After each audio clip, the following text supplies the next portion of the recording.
autre dossier qui vous concerne directement. 4 mois après la polémique sur le cabinet McKinsey, le gouvernement va plafonner le coût d'émission à 2 millions d'euros dès 2023. 2 millions d'euros par mission.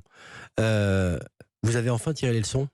Vous savez, ce sujet-là, du recours aux prestations de conseil, c'est un sujet que je prends très au sérieux.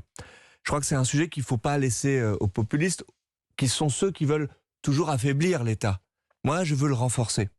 Je veux que nous puissions faire ce qu'il est bon de faire, c'est-à-dire parfois avoir recourir à un prestataire extérieur. Ce n'est pas un mal en soi, mais nous avions besoin de renforcer les règles, de renforcer le cadre il n'y avait pas des de plafond, recours aux prestations de conseil.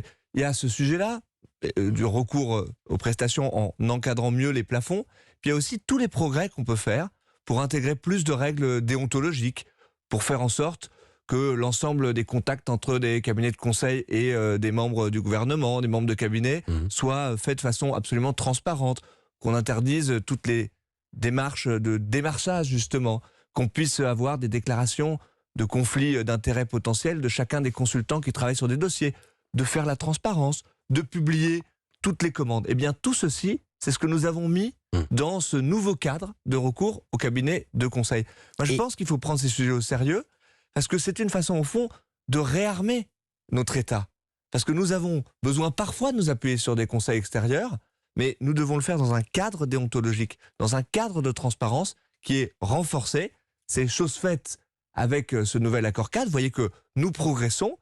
Nous l'avons fait d'ailleurs en tirant des enseignements, en s'appuyant sur les recommandations qu'avaient fait les parlementaires qui avaient travaillé là-dessus. Je pense que c'est aussi l'état d'esprit de ce quinquennat-là que d'aller chercher les bonnes idées. Quand elles ont été mises sur la table, il y avait un boulot qui avait été mené. On en a tiré aussi les conséquences.